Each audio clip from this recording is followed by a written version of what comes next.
Chapter 24. Me and the preacher started walking and calling Winn-Dixie's name. I was glad it was raining so hard because it made it easy to cry. I cried and cried and cried, and the whole time I was calling for Winn-Dixie. "Winn-Dixie!" I screamed. "Winn-Dixie!" the preacher shouted.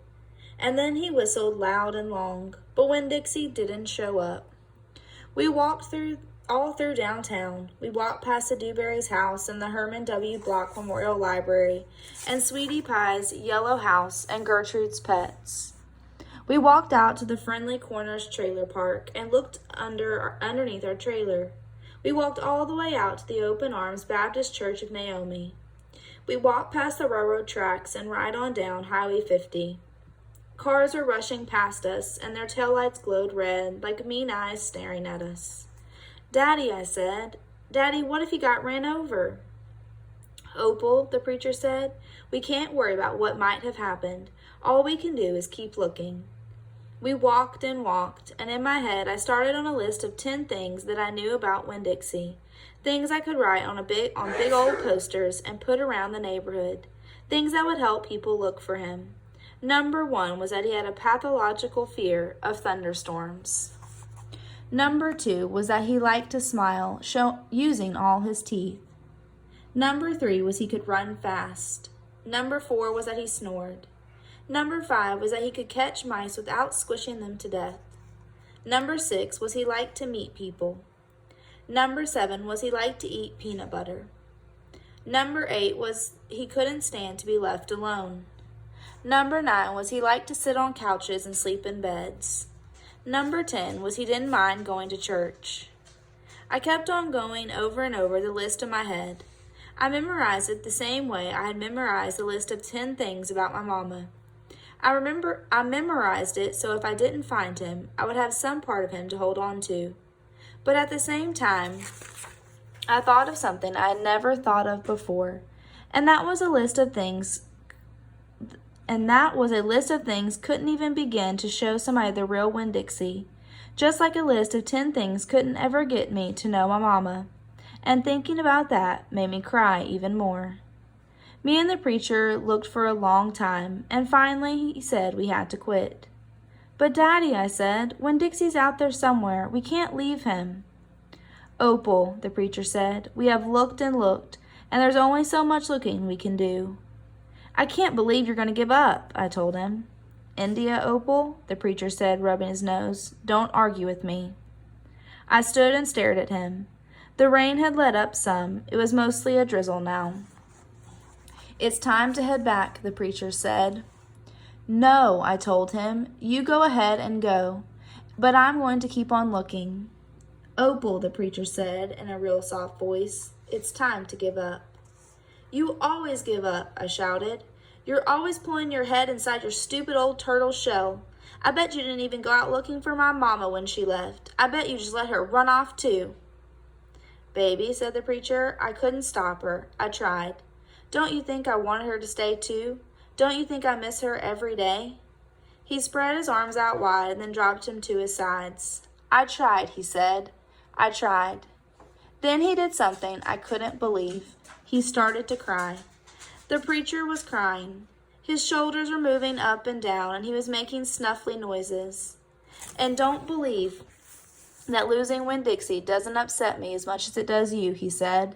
"I love that dog. I love him too." "Daddy," I said. I went and wrapped my arms around his waist. He was crying so hard he was shaking. "It's all right," I told him. "It's okay. Shh," I said to him like he was a scared little kid. "Everything will be okay."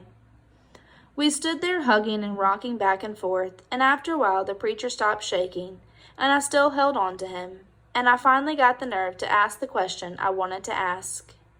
"Do you think she's ever going to come back?" I whispered. "No," the preacher said. "No, I do not. I've hoped and prayed and dreamed about it for years, but I don't think she'll ever come back." Gloria says that you can't hold on to anything, that you can only love what you've got while you've got it. "She's right," the preacher said. "Gloria Dump is right." "I'm not ready to let Winn-Dixie go," I said. I had forgotten about him for a minute, what with thinking about my mama. We'll keep looking, said the preacher. The two of us will keep looking for him. But do you know what? I just realized something, India Opal. When I told you your mama took everything with her, I forgot one thing, one very important thing that she left behind. What? I asked. You, he said. Thank God your mama left me you. And he hugged me tighter. I'm glad I've got you too, I told him. And I meant it. I took hold of his hand and we started walking back into town, calling and whistling for Winn-Dixie the whole way. Chapter 25. We heard the music before we even got to Gloria Dump's house. We heard it almost a block away. It was a guitar playing and singing and clapping. I wonder what's going on, my father said. We walked up Gloria's sidewalk and around back, through her yard and into her kitchen. What we saw was Otis playing his guitar and Miss Franny and Gloria sitting there smiling and singing, and Gloria holding Sweetie Pie in her lap. Amanda and Dunlap and Stevie were sitting on the kitchen floor clapping along and having the best possible time. Even Amanda was smiling. I couldn't believe they were so happy when Winn-Dixie was missing. We didn't find him, I shouted at them. The music stopped and Gloria Dump looked at me and said, Child, we know you didn't find him. You didn't find him because he was right here all along. She took her cane and poked at something under her chair. Come on out of there, she said. Stop, Yuka. There was a snuffle and a sigh. He's asleep, she said. He's plumb wore out. She poked around with her cane again, and Winn-Dixie stood up from underneath her chair and yawned. Winn-Dixie, I hollered. Dog, Gertrude squawked. Winn-Dixie wagged his tail and showed me all his teeth and sneezed. I went pushing past everybody. I dropped to the floor and wrapped my arms around him. Where have you been? I asked him. He yawned again. How did you find him? I asked. Now there's a story, said Miss Franny. Gloria, why don't you tell it? Well, said Gloria Dump, we was all just sitting around waiting on you two. And after I convinced these Dewberry boys that I ain't no scary witch all full of spells and potions. She ain't no witch, Stevie said. He shook his bald head. He looked kind of disappointed. Nah, said Dunlap, she ain't. If she was, she would have turned us into toads by now, he grinned. I could have told you that she wasn't a witch. Witches don't exist, said Amanda. They are just myths. All right now, said Gloria. What happened was we got through all them witchy things, and then Franny said, why don't we have a little music while we wait for you two to get back? And so Otis played his guitar, and woo-wee, there ain't a song he don't know. And if you don't know it, he can pick it up right quick if you hum it to him. He has a gift.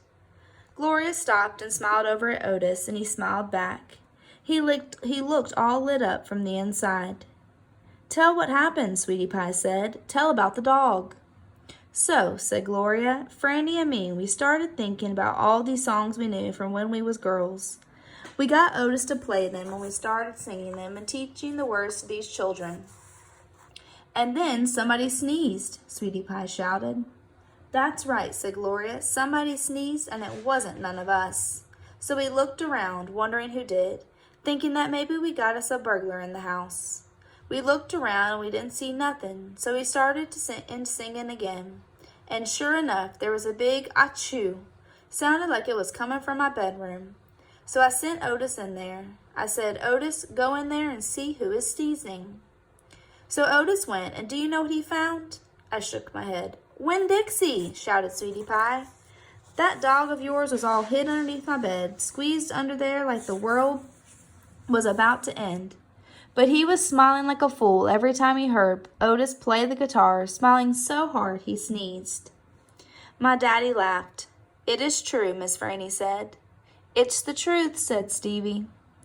Dunlap nodded and smiled right at me. So, Gloria Dump said, Otis played his guitar right to that dog, and a little bit at a time Winn-Dixie came creeping out from underneath the bed.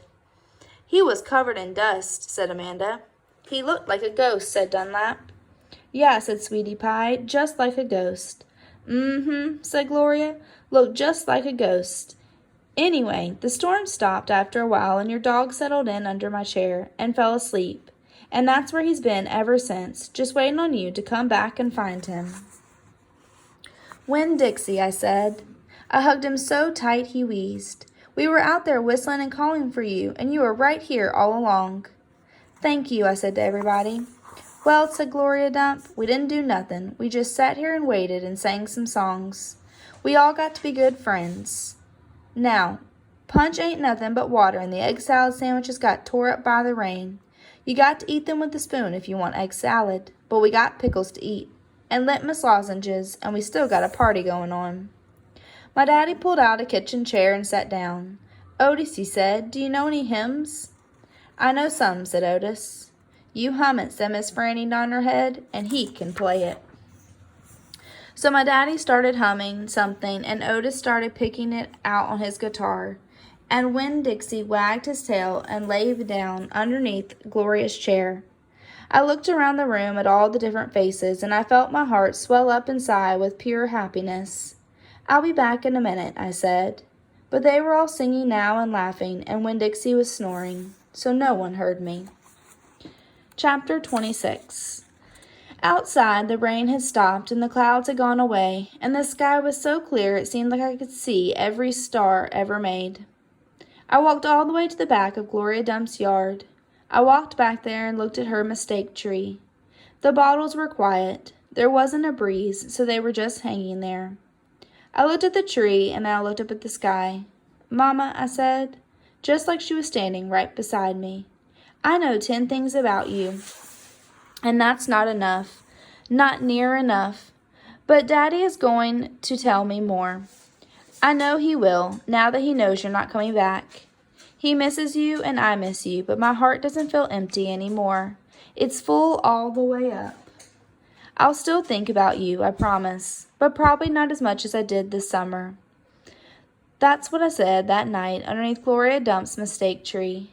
And after I was done saying it, I stood just staring up at the sky, looking at the constellations and planets. And then I remembered my own tree, the one Gloria had helped me plant. I looked at it for a long time. I went crawling around on my hands and knees, searching for it. And when I found it, I was surprised at how much it had grown. It was still small. It still looked more like a plant than a tree, but the leaves and branches felt real strong and good and right.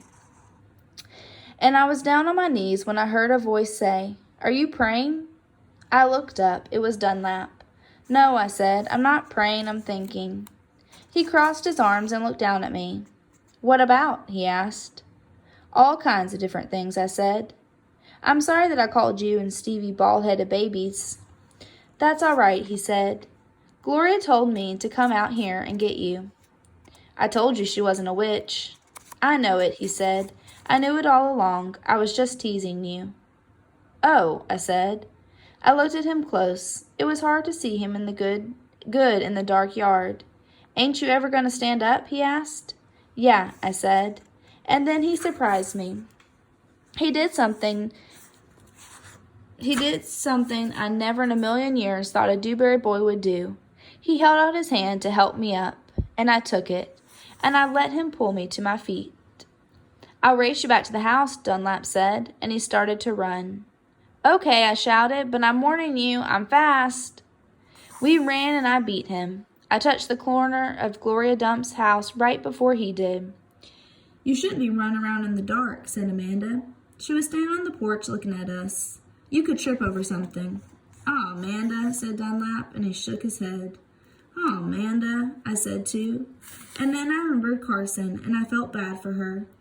I went up on the porch and took hold of her hand and pulled on her. "Come on," I said. "Let's go inside." "India Opal," Daddy said when me and Amanda and Dunlap walked in. "Are you here to sing some songs with us?" "Yes, sir," I said. "Only I don't know that many songs."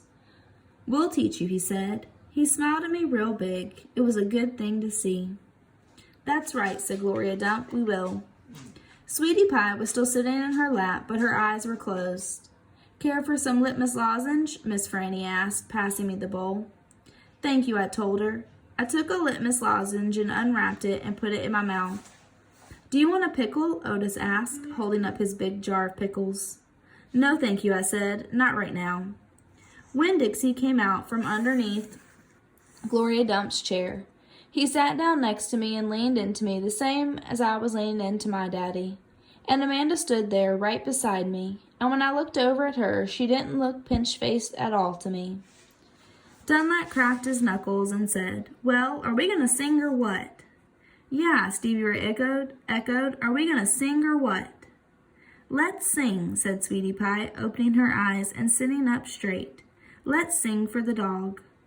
Otis laughed and strummed his guitar, and the flavor of the litmus lozenge opened in my mouth like a flower blooming, all sweet and sad. And then Otis and Gloria and Stevie and Miss Franny and Dunlap and Amanda and Sweetie Pie and my daddy all started to sing a song, and I listened careful so I could learn it right. The end.